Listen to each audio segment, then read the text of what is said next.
వేడి వేడి ఇడ్లీలు అలా వేడి వేడి ఇడ్లీలు పై సాంబార్ పోసుకొని తింటే టేస్ట్ అయితే సూపర్గా ఉంది. హలో నమస్తే ఫ్రెండ్స్, ఈ రోజు అయితే బ్రేక్ఫాస్ట్ చేద్దామని బయటకి అయితే వెళ్ళిపోయినాం. రోజు ఎగ్ దోశలు ఏం తింటామని ఇడ్లీ సాంబార్ అయితే చెప్పాము. నిజంగా టేస్ట్ అయితే చాలా బాగుంది. నేను డే బై డే ఒక వీడియో పెట్టడం వల్ల నాకు ఒక్కొక్క వీడియోకి 2-3 సబ్స్క్రైబర్స్ అయితే పెరుగుతున్నారు. మీ సపోర్ట్ అయితే ఇలాగే చాలా ఉండాలని కోరుకుంటున్నాను. ఇంకా వీడియోలోకి అయితే వెళ్ళిపోతాము. అలా ఇడ్లీలు తినేసి మా పీజీకి అయితే వచ్చేసాము. మా పీజీలో మా కోసం మా పీజీ ఓనర్ చపాతీ దాంట్లోకి కుర్మా అయితే చేశాడు. ఇంకా అయ్యేందుకు వదలాలని చెప్పి అలా టేస్ట్ అయితే చేసేసాము. ఆ చపాతీ అయితే గట్టిగా 2 చేతులు తించినా కానీ రాదు, వేడివేడిగా ఉండేటప్పుడే తినాలా. ఇంకా పీజీ లైఫ్ మీకు తెలిసిందే కదా. ఇంకా ఆ చపాతీ అలా తినేసి ఇంకా బయటికి అయితే వెళ్ళిపోయినాము. ఇంకేం పని లేదు కాబట్టి ఎక్కడన్నా బేకరీలో అన్న ఏమన్నా తిందాము, బిస్కెట్స్ ఏమన్నా కొత్తగా వచ్చి ఉంటాయి, కొత్తగా టేస్ట్ బాగుంటాయి కదా అని చెప్పి అలా బేకరీలోకి అయితే వెళ్ళిపోయినాము. ఈ బేకరీ అయితే చాలా ఫేమస్ మేము ఉండే సైడ్ అయితే. నిజంగా టేస్ట్ అయితే ఇక్కడ పప్పులు అన్నీ అయితే చాలా అయితే బాగుంటాయి. మేమైతే 2 పప్పులు ఆర్డర్ చెప్పాము. అవి అయితే ఇంకా లేవు, ఫ్రెష్గా చేస్తున్నామని చెప్తారు. ఇంక మనకు కానీ ఫ్రెష్గానే కావాలి కదా అని చెప్పి మేమైతే వెయిట్ చేసాము. అంతలోపు రకరకాల కేకులు అయితే ఉన్నాయి. ఇక్కడైతే ఎవరిదన్నా బర్త్డే అయితే వచ్చి అయితే తీసుకోండి.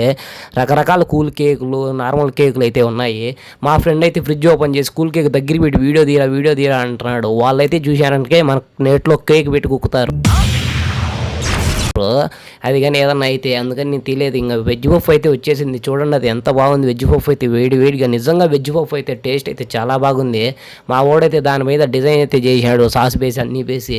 అంత టేస్ట్ అయితే బాగుంది. వెజ్ పఫ్ అయితే వేడిగా తినేటప్పుడు ఆ వేడిలో నోరైతే కాల్పింది మాకైతే. అయినా కానీ మా ఫ్రెండ్ వదలకుండా అట్టే అయితే తినేసాడు. ఇంకా వేడిగా పప్పు తిన్నాం కాబట్టి ఇంకా చల్లగా ఏమైనా హెల్తీగా ఫ్రూట్స్ తిన్నామని ఫ్రూట్ షాప్స్కి అయితే వెళ్ళిపోయినాము. అక్కడ అన్ని బూజు పట్టి ఉన్నాయి, ఏం బాగలేవు. ఇంకైతే అక్కడి నుంచి అయితే రిటర్న్ అయితే వచ్చేసాము. ఇంక ఈవినింగ్ ఏం తిందాం అని చూస్తే డామినోస్ పిజ్జా అన్నారు. ఇంకా సర్లే కాబట్టి ఆ పిజ్జా అయితే 2 అయితే ఆర్డర్ పెట్టుకున్నాము. వెజ్ పిజ్జా, ఇదైతే చీజీ పిజ్జా. మేము వర్త్ అయితే అనే చెప్పొచ్చు. ఇదైతే మాకైతే ఒక్కొక్కటి వచ్చి 130 అయితే పడింది. నిజంగా టేస్ట్ అయితే ఈ పిజ్జా అయితే చాలా అయితే బాగుంది. కాకపోతే దీనిలో తక్కువైంది ఏంటంటే చికెన్ పీసులు. అయినా వెజ్ పెట్టినాం కాబట్టి చికెన్ పీసులు రావు. ఇంకా సర్లే అని చెప్పి ఆ పిజ్జా అయితే అలా అయితే తినేసాం. నిజంగా ఈ పిజ్జా అయితే చాలా పెద్దదిగా ఇచ్చారు. 2 అయితే పెట్టాము. మాకైతే ఫుల్ అయితే అయిపోయింది. ఇంకా నైట్ ఫుడ్గానే తినలేము అనుకున్నాము. నిజంగా ఆ చీజ్ చూడండి, పట్టుకుంటా ఉంటే ఎలా ఉందో ఆ చీజు. కలర్ఫుల్ భలే ఉంది టేస్ట్ అయితే. మా ఫ్రెండ్ చూడండి దానిపైన డిజైన్ అయితే వేస్తారు చూడండి. ఫస్ట్ పెప్పర్ ఏదో జల్లినాడు, దాని తర్వాత వీడియోకి చూడండి సూపర్ అంటాడు మా ఫ్రెండ్ అయితే. మా ఫ్రెండ్ ఇంక బాగా లేకపోయినా కానీ సూపర్ అనే అంటాడు, నాకు తెలుసు.